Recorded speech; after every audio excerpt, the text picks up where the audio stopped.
Hi everybody, and thanks for joining me today. So I'm working on the bottom of this pass for now, still on the peacock's tail. I'll be working on that for the rest of the month. I think I have one more session after this one. I have passed 270,000 the other day, and so looks like I might actually make my 6,000 stitch goal. We will see. But this feather is kind of growing out from this side, so I'm just kind of working from the bottom up for the moment. Oh, are you gonna work or not? Oh, this thing is being a little bit annoying. Let's try that again.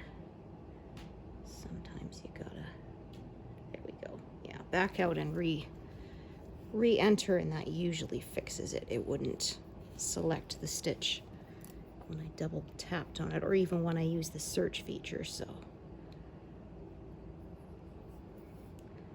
I usually find I don't have to close the app entirely, just backing out into the main menu seems to take care of it.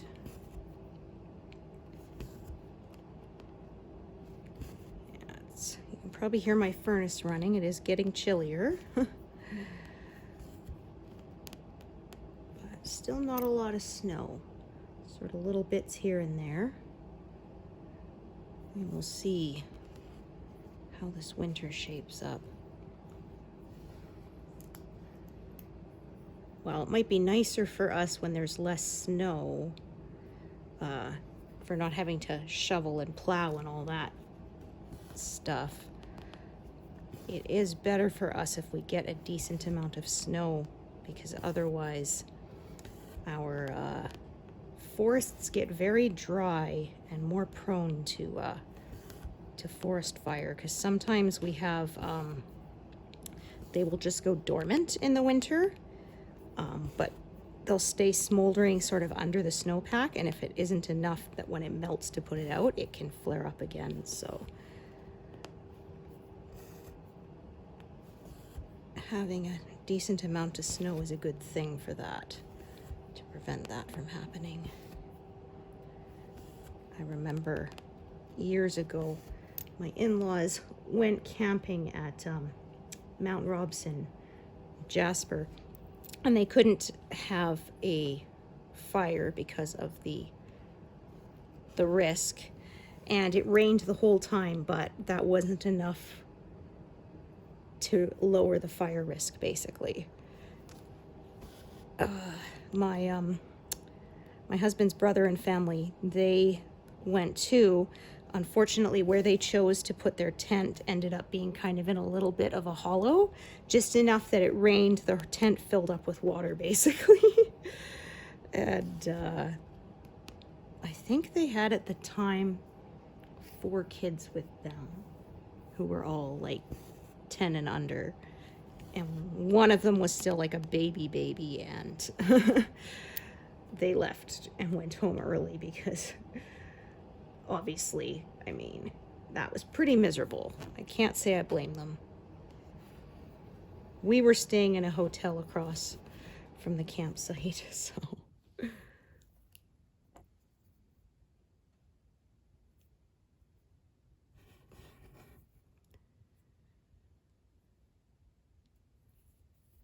I used to like camping a bit when I was a kid, but we had the same thing. We had a miserable, there was a music summer thing we used to go to every year, where it was actually like workshops for music students and stuff, and then a little concert at like the end of the week or whatever. And I think it was like the 2nd or 3rd year we went, it rained the whole time. It was miserable, and so I haven't really been a fan of camping since. It's not my thing. I don't mind hiking, but I want to go and sleep in a real bed by the end of the day. I don't mind a short hike for for a few hours, but then I get to go home to running water.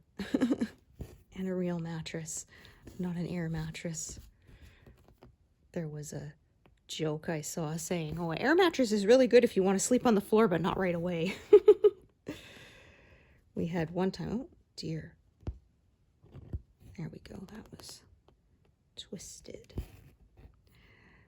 We had, we were staying with my in-laws, and they had an air mattress set up for us, and it deflated in the middle of the night. And I was so tired I didn't even wake up. Ugh. I definitely felt it later. I was very stiff, but oh my gosh. 15-hour drive, and we do it in one go, so yeah. It's very tiring. We did it again last summer.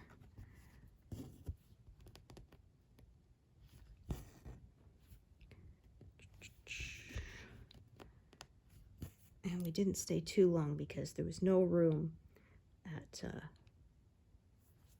their place, because my sister-in-law was and her wife were staying there, and they're working on decluttering because my mother-in-law was a major pack rat. So they've done a really great job. Of course, because, I mean, it was a little hard for my father-in-law to let some of the things go, too, because my mother-in-law passed away. And so, understandably, but...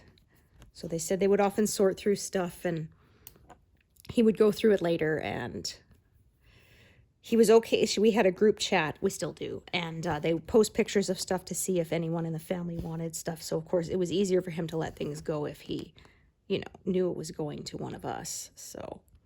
I got some of Mom's Christmas decorations. I have this big penguin and snowman. They're big stuffed animals, but like they're not for cuddling. They're like full of sand to sit and for decoration. So I took those. They're quite large, and they come up to almost my knee. So they're quite big. So I took those. I said if nobody else wanted them, I'd take them. So, and it's kind of funny because after I got them, my son said, he said, they kind of look like they're rolling their eyes. And I'm like, oh, you're right. They kind of do. So the way the stitching around their eyes does kind of look like that. So we'll put those out when I decorate for Christmas this year, which is not that far off.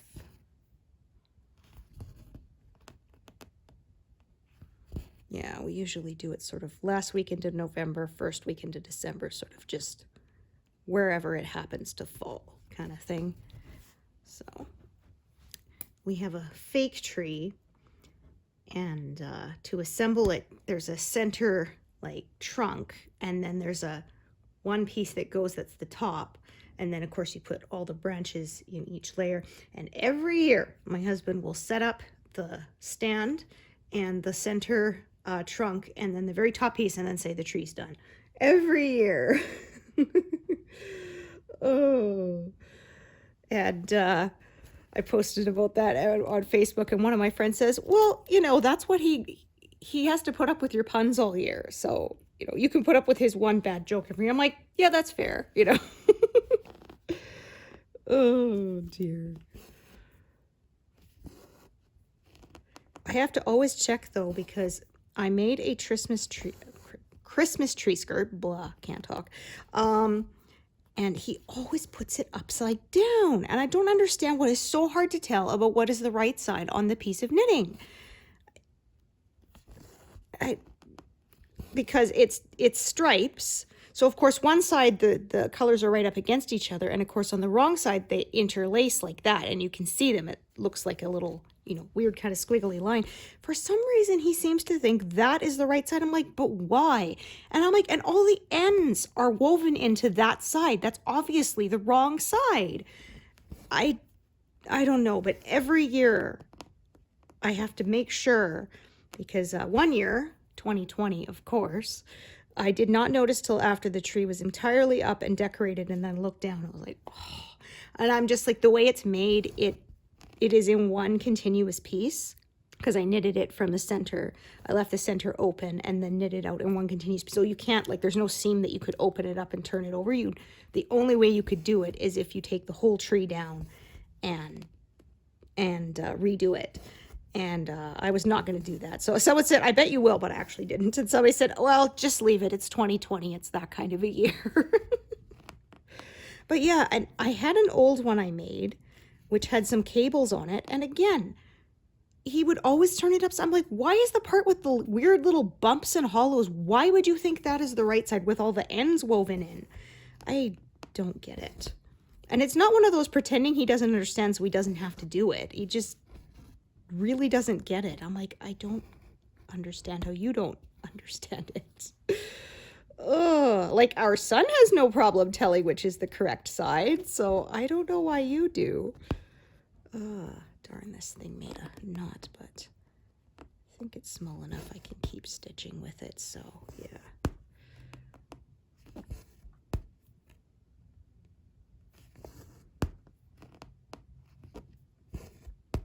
So depending on whether my work decides to be open for Christmas Eve, which is Wednesday this year, or New Year's, I might not have to work for most of December, which would be kind of nice.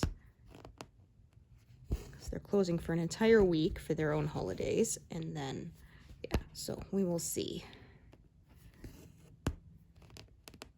Kind of sucked one year. I had an appointment made and to get my prescription refilled, and it was in the summer, and I showed up and there's a sign saying they were on holiday, and I'm like, okay, well, what am I supposed to do?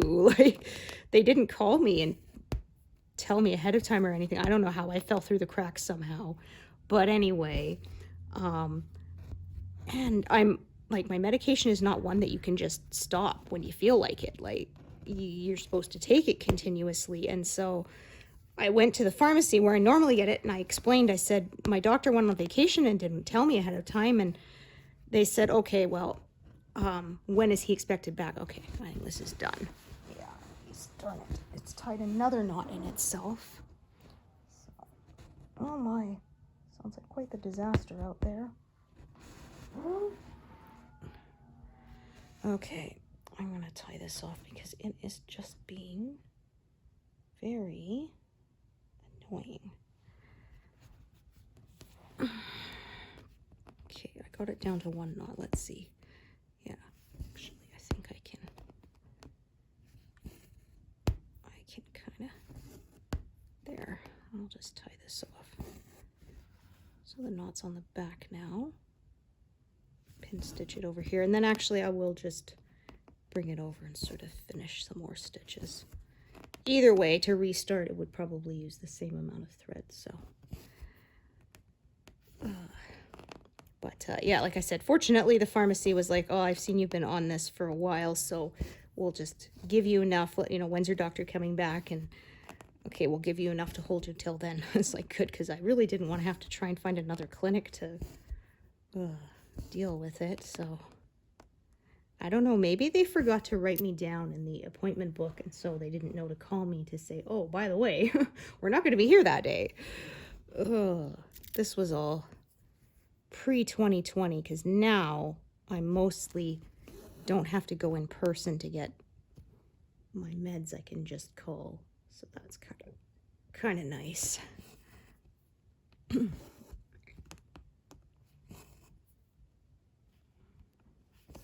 As you can see, this is sort of the center of another. Now it's the other colors that kind of radiate out of here. So that's what I'm working on there. Alrighty. Oh yeah, so I was saying that I want to hit 88% completed, at least another 2% this month, and I am about to roll over that pretty soon. And like I said, I need less than 1,000 to make that 6,000 stitch estimate, so that shouldn't be a problem. And that means I have fewer than 5,000 stitches left for this pass, so it is looking good. to be done that by the end of the year and perhaps be started into the final pass on this piece. Woohoo! Be on the home stretch soon.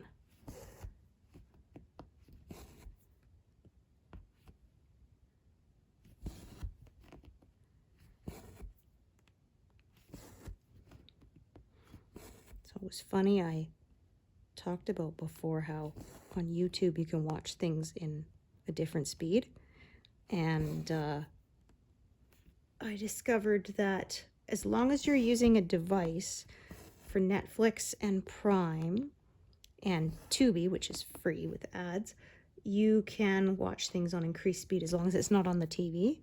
My husband explained that it's the TV can't do the refresh rate properly, but other devices like your phone or your tablet or your PC have the processing power to do that. So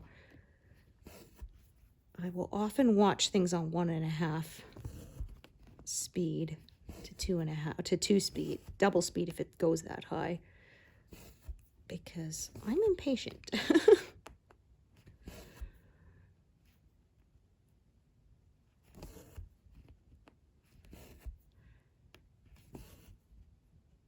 So yeah, the other day he was asking me why I was watching on my phone when I was sitting in the living room and the TV was there. And I said, yeah, but because I can watch it on higher speed when it's on my phone. So I can watch things in like 3/4 of the time, which means I can watch more. Ooh. When we watch stuff together, we watch it on normal speed, and it depends what I'm watching. If it's something that's really, really good, I won't watch it fast, but if it's a lot of these little sort of brain candy TV movies, then I'll run it on faster speed. Okay, I will put this here.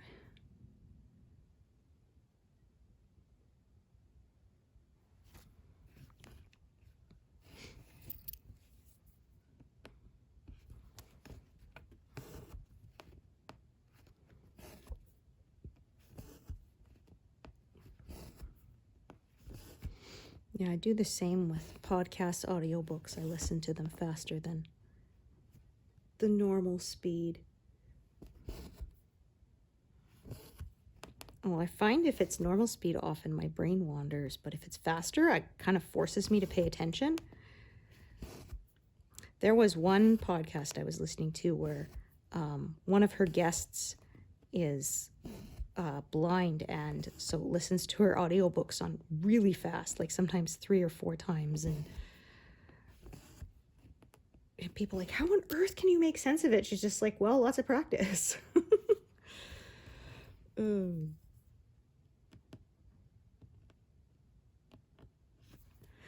Well, that was what someone said. They kind of don't like how almost everything is default video format, because they said, like, I can read faster than you can talk usually, so I don't want to sit through a 18-minute video on how to, change out my dishwasher or whatever. I just want to read the bullet points because I could figure it out from there.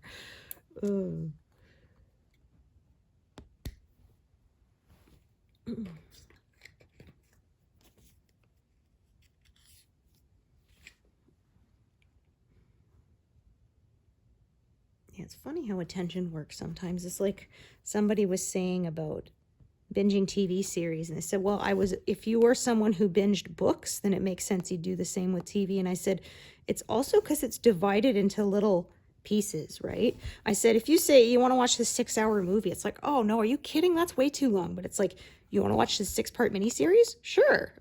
Because it's like, well, you want to watch just one more episode? And then just one more episode? And so it's like reading a book, just one more chapter, and next thing you know, oh my gosh, I finished the whole thing already. It was funny because someone said her dad said that, you wouldn't read a huge book in one sitting. And they're like, yeah, I would. I did that all the time. Not so much now, but, well, when I was growing up, streaming was not a thing. I was born in the early 80s, so, and my parents were very strict with how much TV we were allowed to watch, which was almost none. So you got to fill the time somehow. Books were how I filled my time. Yeah, I kind of hated because other kids at school would have these cultural references that I had no clue what they were talking about because we weren't allowed to watch TV. Oh, there we go. I said I was about to roll over 88%. There it is. Woohoo!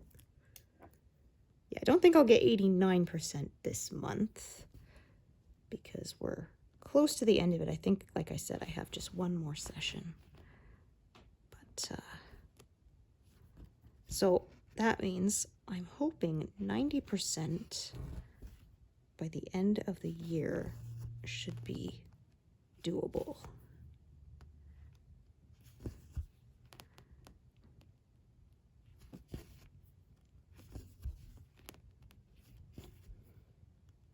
Yeah, we were one of the only households I knew who didn't have a Nintendo. I had to play at friends' houses. Oh, it was funny, actually. The other day I heard somebody's ringtone, and it was the Song of Storms from Ocarina of Time. I was like, I kind of wanted to be over and be like, hey, fellow nerd, I love your ringtone. But I also didn't want to be a weird person, so I didn't say anything. But,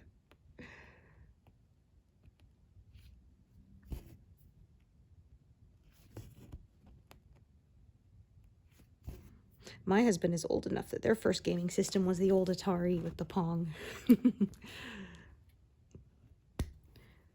He's only 5 years older than me, but because of where our birth years fall, depending on the generational map you're using, some of them put us in different generations. Some say I'm Gen X, some say that I'm millennial.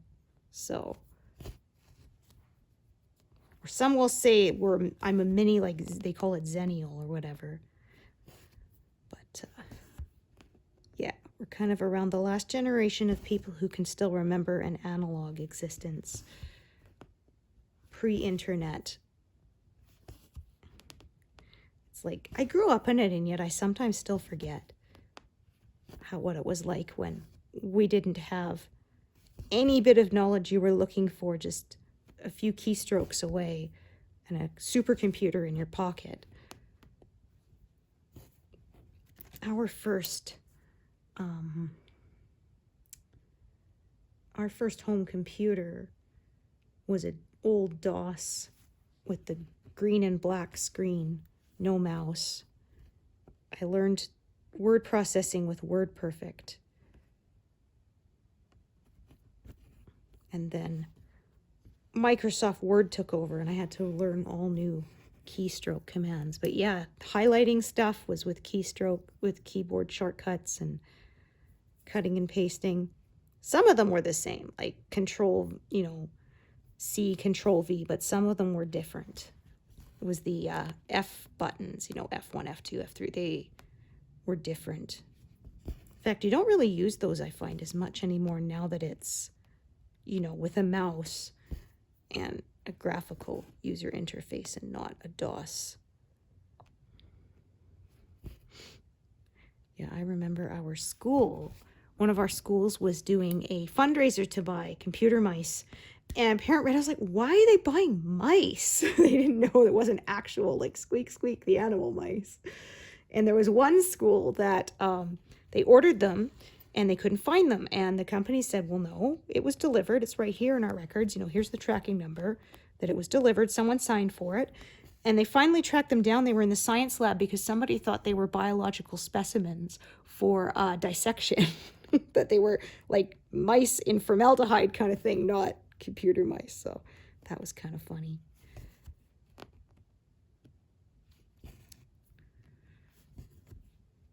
I remember when, was it the iMac came out, which was like Macintosh desk computer, which are not so big anymore. They had the rainbow different colors and stuff on them. And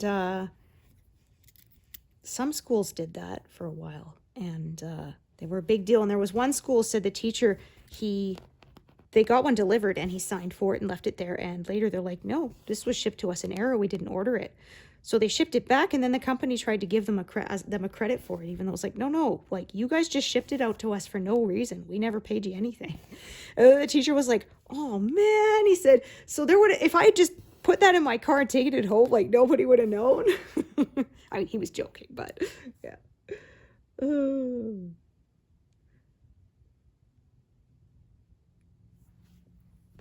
So, like I said, right at the very bottom of this pass here. Oops.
Okay.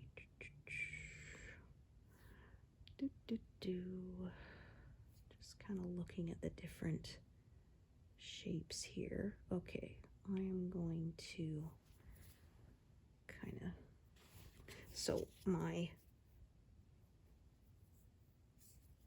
guidelines is that my stitches have to be connected on one side, which these will be. So I'm going to use a short piece for these ones here.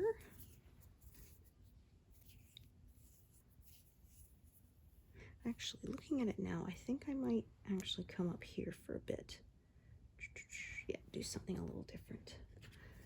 So I often make a plan, but then if I see a better way, I will change my plan. So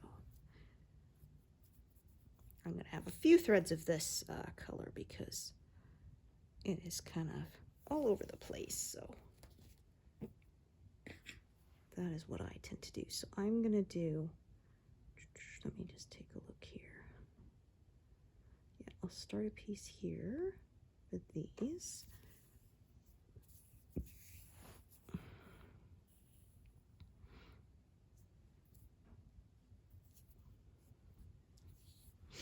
So this is 480 and the whole thing's 550. So like I said, that end of this strip here is in sight. Alrighty.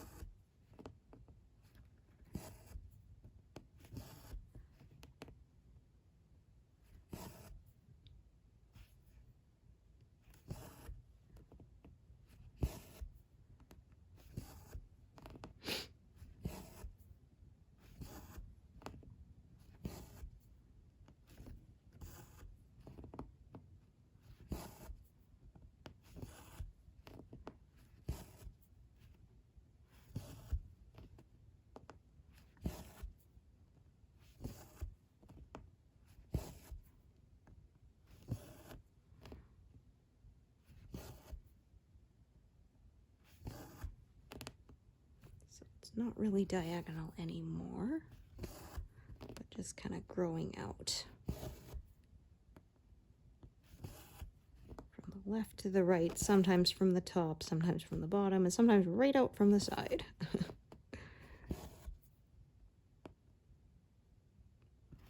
Just the way the colors go. Oops.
me. Okay, so.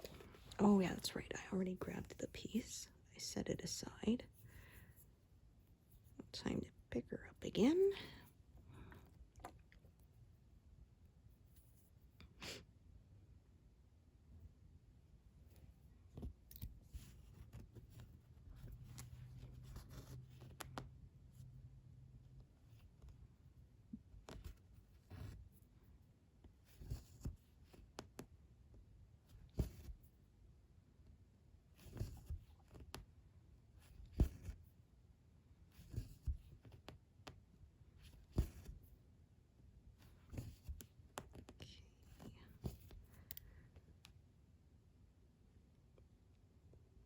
Lots of different reds here.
Okay, about to pass 100.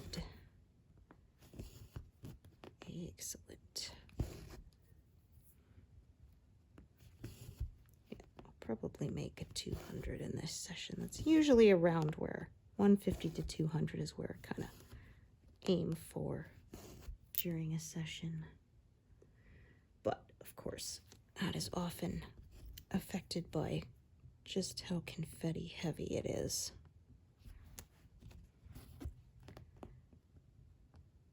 Big blocks of color obviously go faster. Oh, I think, yeah, I parked too many stitches down. It's 4 and it should have been 3. Yep, that's okay. I bet some of you noticed that. Just kind of pulled between. 2 strands around my grid line there. So I'm still waiting for my big piece of Aida fabric to arrive. It's 60-inch wide, so it is not gridded, so I will still be stuck sewing my own gridding on, but that's okay. I don't really mind. It's a little bit more work in the beginning, but I refuse to stitch without a grid, and I do kind of like that. Unlike some gridded ones where like number 1, or you have to decide whether the gray line is 1 or 10. Sewing on your own grid, it actually goes between the stitches, which makes it, I find for myself, less confusing. And like I said, I kind of like that you can still see them even in areas that have been stitched. I remove them later, obviously. At the end, I remove all of them.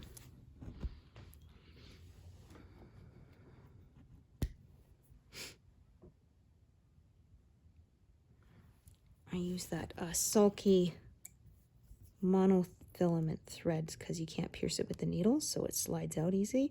I had someone ask if you can save it, and I said you could, but it gets really curly, like when you stretch a piece of, you know, ribbon that you put on a present. It does the same kind of thing, and it gets all coiled up and curly, and I don't think it would really be worth the trouble of trying to stitch with it again. Like, you could, but I think it would probably be more trouble than it was worth. So yeah, so I will often, what I will do is sort of get my next piece all set up and sort of sew a grid line every night. So it'll take a couple of months usually to sew them all, 3 or 4 sometimes, but by the time I need a new piece of fabric for a new project, it will be already all done. So I have my next 2, well, I guess 3 pieces if you want to count my Ocarina of Time, which has begun but is only the background so far. I guess you could say those are done. So ready to go. Because yes, I did one time. I didn't pre-grid while I was still working on my previous piece, and so I had to grid it before I could start, and that was a really tedious 3 or 4 days. But like I said, if I do sort of one line a night, then it doesn't feel as tedious at all. Just slowly pick away at it, erode it kind of thing until it's gone. So if you want pre-gridded, like I said, you can buy it by the meter from Wool Warehouse. They sell it, but the maximum size is 43 inches wide. Of course, that won't be a problem depending on what count you use, because they have 43-inch wide, like 18 count, or they have 32 count. Like, they have pretty much any count you can think of. They've got it. So yes, Heaven and Earth Designs no longer does any fabric or floss or anything anymore. They're focusing solely on charts. Oops, that is no good. Goodness, what is going on back here? A little bit of a knot, I think. Take a look. No. Well, there is. What's going on here? Okay, I'm gonna go through to the back. I'm gonna use the eye of the needle so I don't pierce it. So I can maybe hopefully see what's going on here. Oh, okay. Formed another tiny knot on the back. That's a little irritating, but I think, yeah, it should be okay. I actually had to use my snag tool for fixing a knit. That's what this technically is for. It works really well on those pesky little ends that like to pop up on you. But yeah, I wore a one of my hand knitted sweaters that I made, and as I was pulling it off, it got caught on my glasses frame and pulled a stitch way out of shape. It was very annoying. And I had to actually take my glasses off so that they were still attached to my sweater so I didn't rip anything. Oh. And it didn't break the fabric, so I was able to use the snag tool and pull everything back into place, thankfully. I had to do that once when my nephew, I had a blanket that had some yarn overs in it, so they were kind of lacy, and he stuck his fingers and yanked and pulled it really hard. He was like 1.5 or something, and my sister-in-law was like, "I'm so sorry." I'm like, it happens, you know. And yeah, I was able to just sort of take a yarn needle and you kind of just slowly coax those. That's better. Okay, I was thinking there shouldn't be a thread coming out of that hole. There wasn't. It was just kind of caught. But yeah, you kind of just coax the stitches back into place slowly, pulling them back into place and evening it out, and then looks good as new. Okay, actually I will do that one too. Because there was someone who said she made a hand knit sweater for her mother, and her mother caught it on something and pulled it, and she just cut the the fiber edge. Just like, no, Mom, never ever cut a knit. Oh, so she had to kind of darn it, and she was able to save it to keep it from continuing to run. But yeah, she said, never ever cut it. Just set it aside, leave it, and usually we can kind of ease it back into place. But never cut it, because the whole thing can run like a stocking if you do that.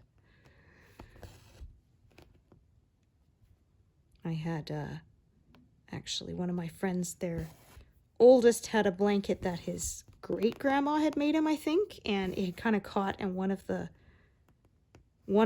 pieces of thread or yarn had just come right out, and so it left all the little loops of the stitches live. And they said, like, can you fix this? I said, yeah, but make sure, just like, nobody touch it, no, don't pull on anything.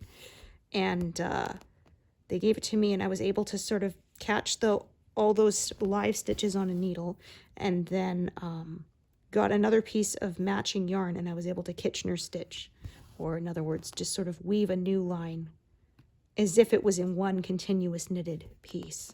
That one takes it's a bit of a pain, but yeah, it's a nice way you can seamlessly join pieces together, and I was able to save it, so they were quite happy, especially because great grandma had passed away, so it wasn't like they could take it to her to fix it. So,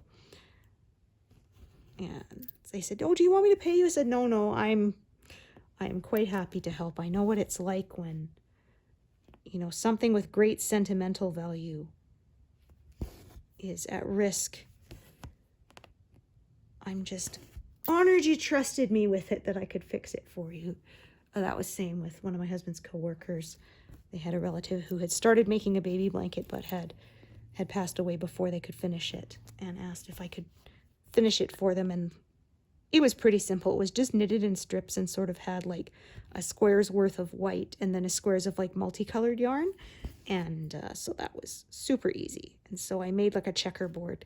I sketched out because they'd only started to knit sort of one strip. And so I sketched out and said, you know, showed them ideas. So it would be like a white and then the multicolor, and then alternate like a checkerboard pattern. And they loved it. And then I picked up around the whole edge and did, actually I will do this one, and did a white border. So they were quite happy. And again, they asked if they could pay me, but I said, no, that's fine. I was quite happy to do it for them. So the piece they gave me had a couple of uneven stitches from where the original person had started, and I just left it there because that's how they made it, right? Yeah. I think those little variations and stuff from being handmade should be preserved, right?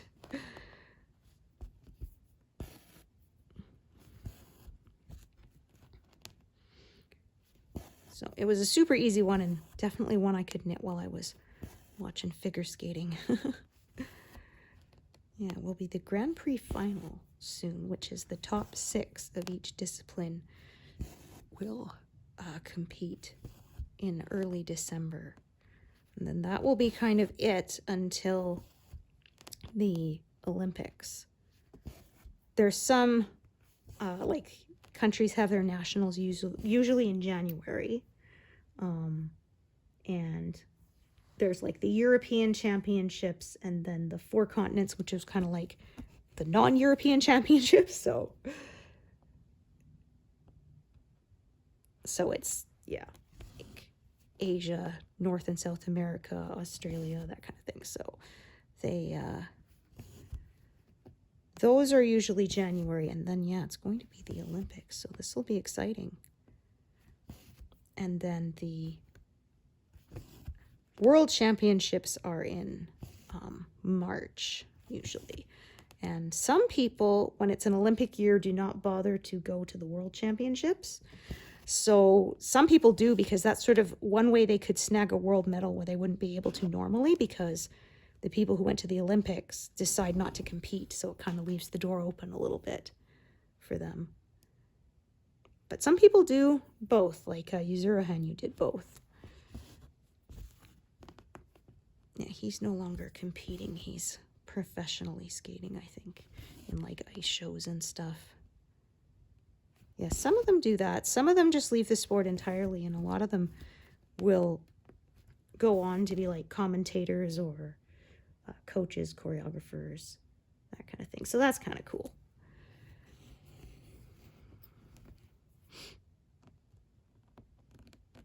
Oh dear, that's not right. Look at that. Yeah, it's snagged a little bit. Okay, I could smooth that out. I think we'll be okay.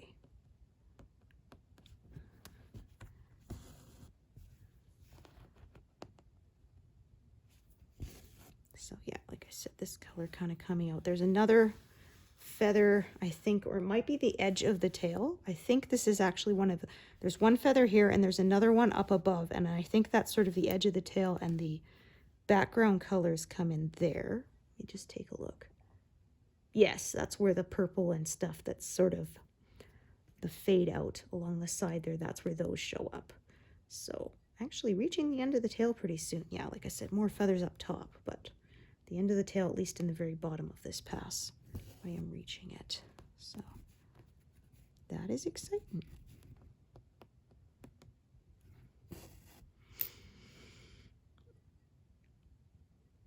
Oh, whoops. Yeah, I swiped it with my thumb. It was a little too many at once.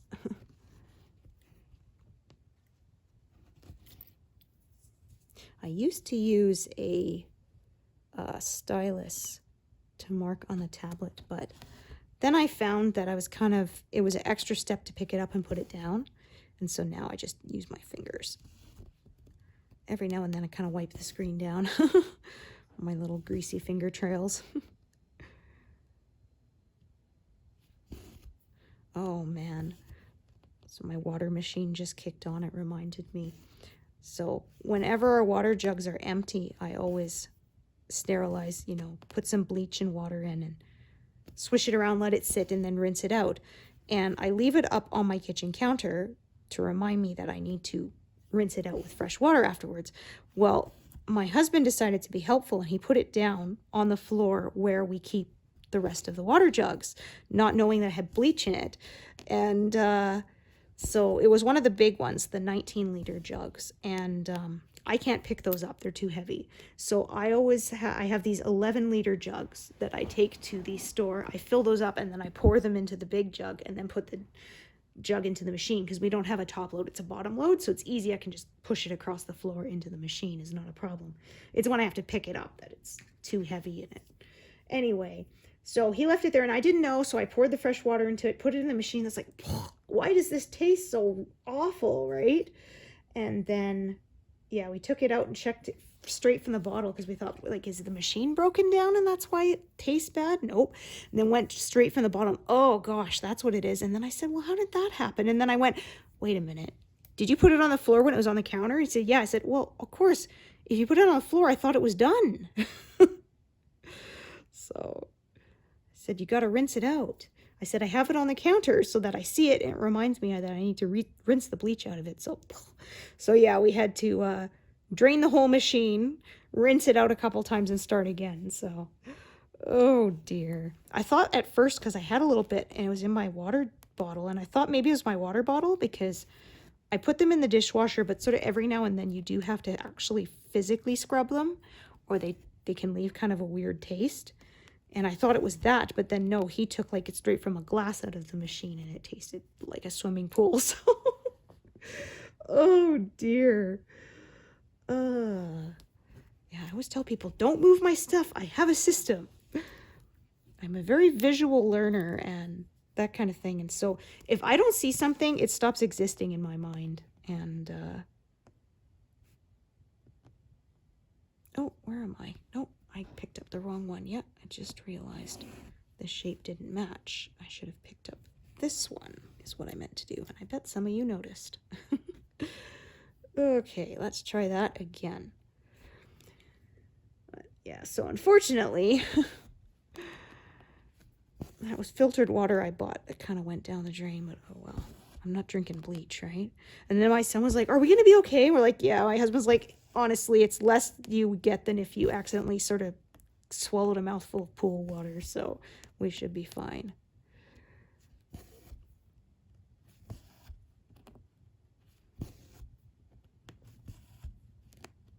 And then I use either bleach or vinegar to clean out the machine once a month.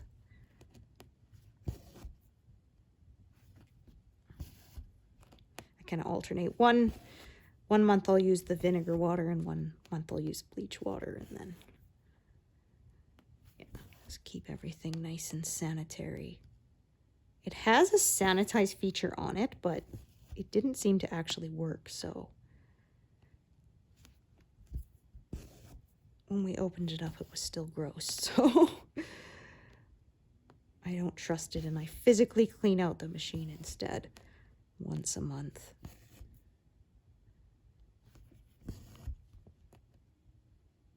Well, we stopped using the top loader machine because it hurt my back to lift the big jugs of water, but also because we had problems with ones that were leaking, so we finally gave up and paid a little bit extra for the bottom load that just pumps the water up.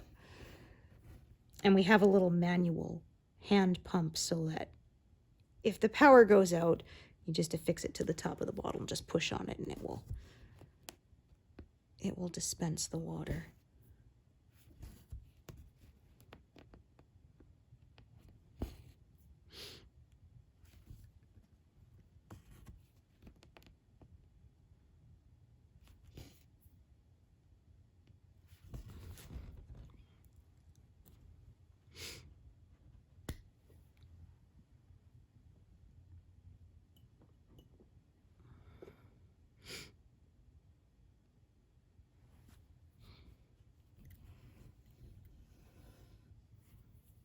So I hoped when I started this year that I might be able to finish this project this year, but yeah, just with my going back to work especially, that just was not going to happen. Okay, I'm going to park over down here because it's closer. I'll start a new thread for those ones I could see. Traveling downwards there.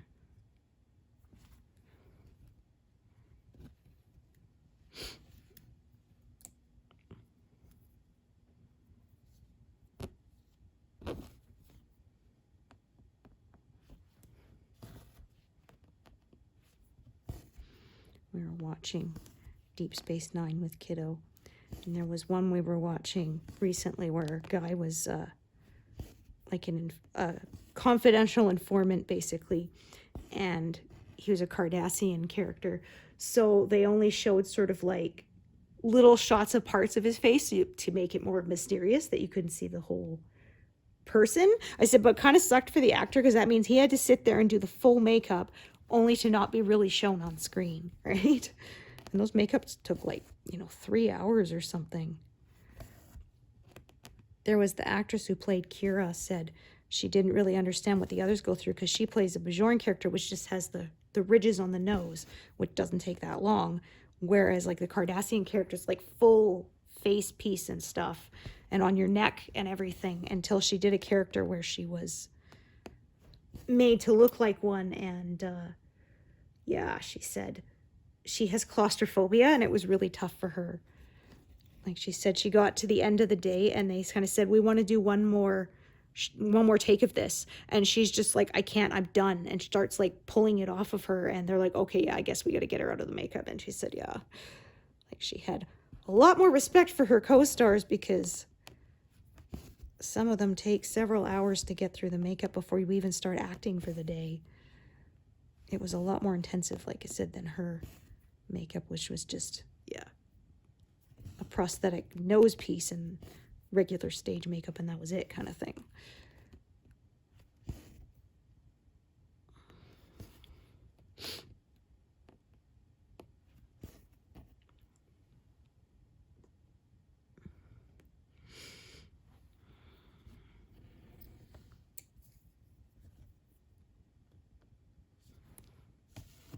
Yeah, I bought Babylon 5 on DVD, which my husband and I are gonna start watching. I never saw it. It was on the same time as Deep Space Nine, and apparently they were fairly similar in tone, but I never saw it. And nobody has it on any streaming service, at least not in Canada. So I decided I'd take the risk and buy the DVD set, because it wasn't that expensive. Let's see if we like it. And I got it, and then when it arrived, my husband said, "Oh yeah, I saw some of these. Actually, I was thinking you'd probably like it." I'm like, "Okay, good." Then it's peer reviewed. Okay, again, yeah, this color, yeah, these colors kind of, as you can see, kind of alternate and intersect each other. So I'm gonna have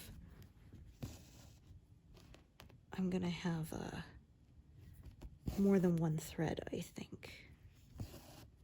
Actually, just looking at this, I might sort of come up here and start working downwards, and then come up, do some more. I often sort of build in layers like that. I think that's what I'm gonna probably do. So I did this sort of very bottom stuff for now, and then I'm gonna park this here. And then, yeah, I think for me, it just sort of makes sense to go sort of right about here along this edge and start to just build outwards. So that is what I'm gonna do. Get a shorter piece for that one.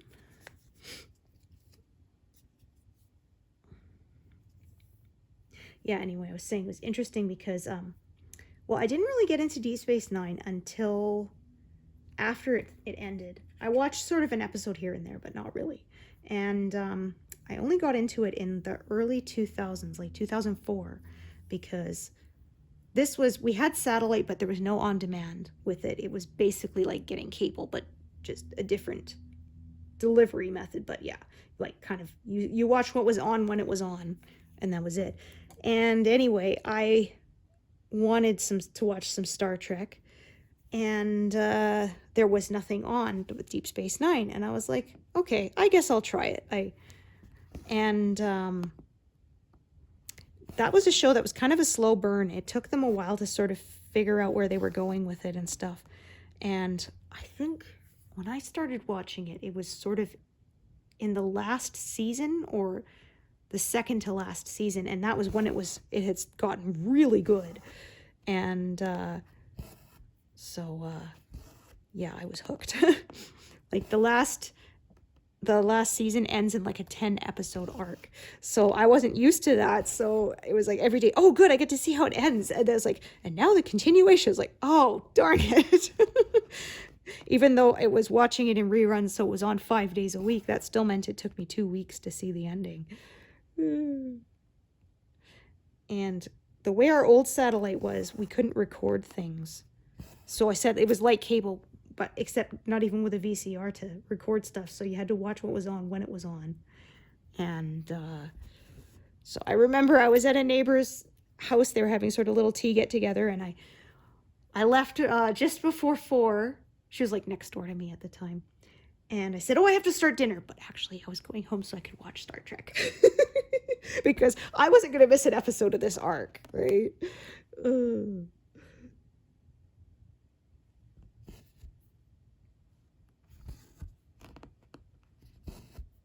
I was going to start dinner, but after Star Trek finished. But they didn't need to know that. Oh, dear. Yeah, saying that to kids these days, like, you had to time your bathroom breaks for the commercial because there was no pausing or rewinding. And if you missed an episode, you just missed it. And that meant you had to wait until it came around again, which was sometimes a very long time. Or if it was a show they canceled and they were just sort of like burning off the last few episodes or whatever, that meant you never got to see it ever again. It was gone.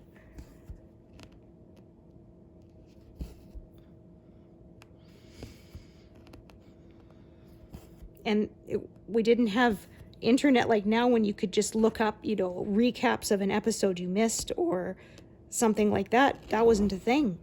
So, I mean, I guess if in the early days of dial-up, if you were lucky, you might be able to maybe find a chat room about whatever your niche interest was and hope that someone there would be able to fill you in on what happened. But yeah. If not, you were kind of lost. That was just it. You missed out. And I remember when I discovered MASH when I was like 17, and my parents wouldn't let us use the VCR. It was only for their use to record stuff, so I couldn't record it. And we went out to visit family friends, and that meant I just had to miss my show. And that's a long show, right? It went on for like 11 seasons or something. It's like 251 episodes or something. And so if you missed one, even with them playing like 2 a day, you had to wait like a good 6 months for it to come around again. So I was sitting there and I was like, oh, I'm missing my show. And the guy one of the guys laughed at me, and I'm just like, hey, I'm going to have to wait half a year before I get to see it. I have the whole thing on DVD now, but I showed that to Kiddo a few summers ago. So now we can quote it at each other.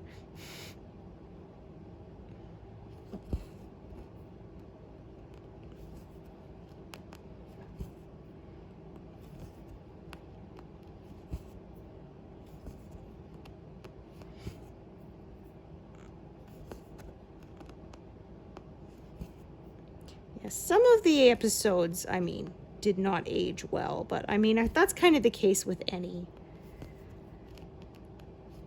right?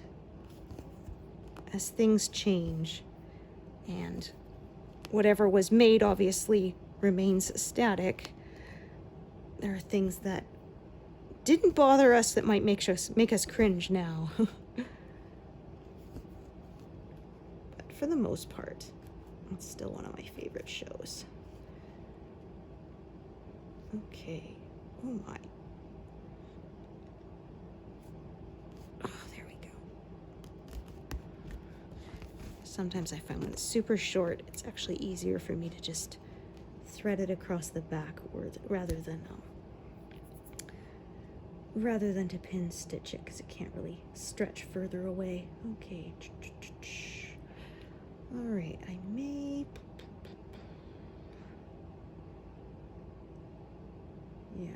actually just come up to this sort of indentation here, work my way down.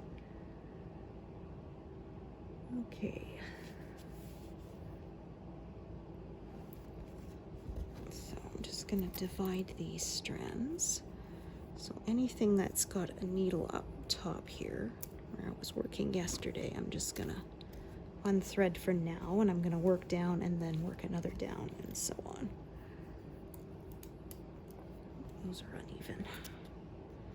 So I'll stitch to 200 like I normally do, and then that'll be it.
Oh, goodness. There we go.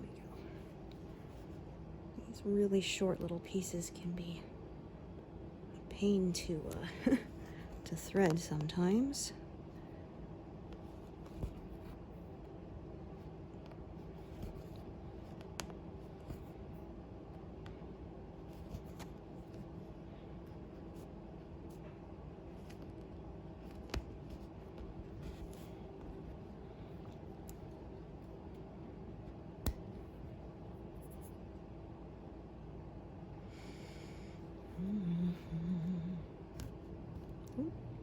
Yeah, sometimes it colors in funny. Glitches like that.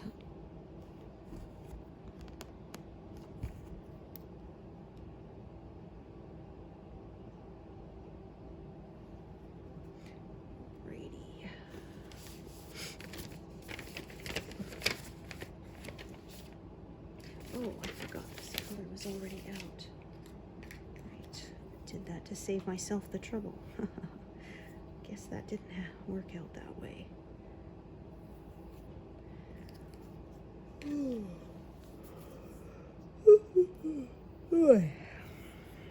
Goodness. Oh. Actually slept okay last night, but the couple nights before was not so great. It's kind of catching up with me now.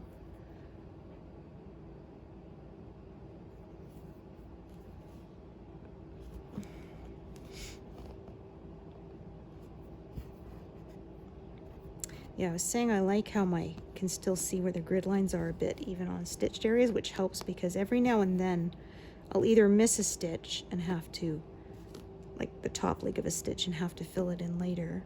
So those lines can help me figure out exactly which stitch is missing. Or occasionally I will find a wonky one that I didn't notice as I was stitching until later. And again, those grid lines will help me know exactly which stitch it is so I can fix it. I had that happen in my Majora's Mask piece. There was one weird looking stitch that I didn't really notice, but a viewer did and commented, and of course once I saw it I couldn't unsee it. And I did go back and fix it, so it looked better. I had to actually cut it and unravel it and put in a new piece, but it was in a fairly noticeable area, sort of like on Link's face or like right next to it, and I think it would have been all I could see if I hadn't fixed it. Oh, really? You're gonna do that? Ugh. Piece of junk. Okay. You're gonna be like that. I was gonna do these last two stitches with it, but now that there's a knot in it that would end up in the center, I won't. I will just tie it off. That's kind of annoying. Such is life.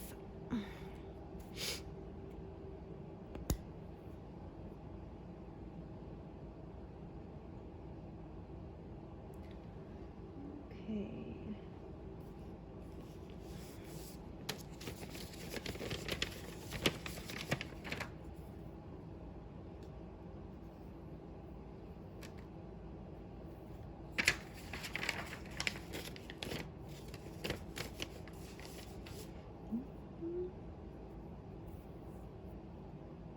Actually, now that I look at it, I'll do that one first. Yeah.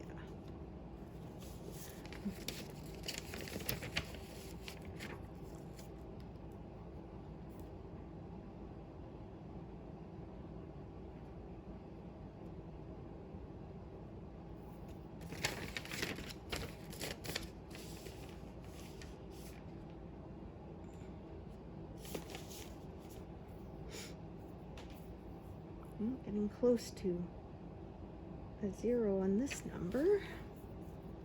Less than 40 left. But I don't think we'll get it this. Yeah, there's some in that last pass, so it won't be in this one.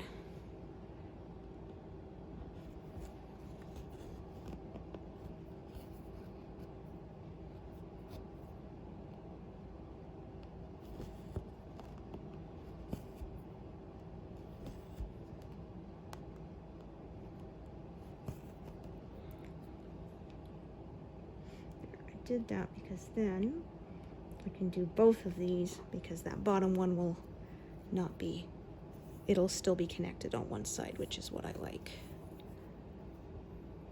Because if I do stitches that aren't connected, then eventually I'll have something that's boxed in on all four sides, and I don't like that.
you guess which path I'm going to take? Gonna do those 4.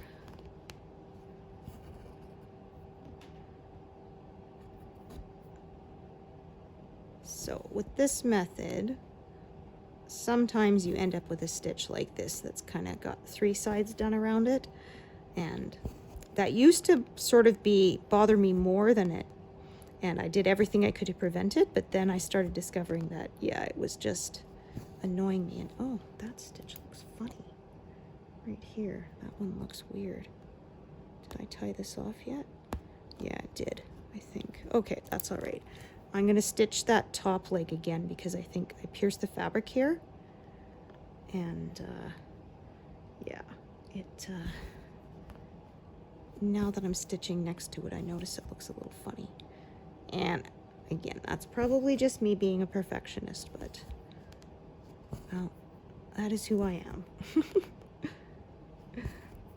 And as I said, I never claimed to actually be perfect. Okay, so let's do that one. I think this will take me to 200. I'll fix that one there since I mentioned it. Because you know what, if I don't mention it, I'm sure somebody will point it out. Y'all are very eagle-eyed sometimes, and you see the stuff that I sometimes miss, but that's okay. I don't get offended. Okay, so yeah, that was that one. Yeah, okay, so that one is ended, but because I stitched sort of all the way upwards, I am not going to undo all those stitches now. I will just go over that top leg.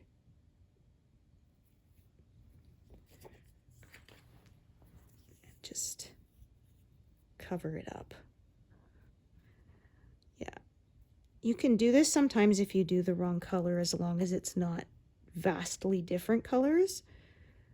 I was always worried it would make it more thick, but honestly, I've done it and it didn't really notice. So I think as long as you don't do tons of it, I think you can get away with the occasional one. So there, that's better. So now that's actually properly covered when it wasn't before. Especially if you're like me and I'm only using 2 strands. If you kind of miss the proper spot and are a little short of it, I find that a little bit more fabric will show through and it can be somewhat noticeable. So now, and like I said, it doesn't feel thicker because it's really only half a stitch, and so I'm not really worried about it. Looks fine, but yeah, 200 exactly. Cool. So thank you so much for joining me today, and I hope to see you here next time. Thanks everyone. Bye.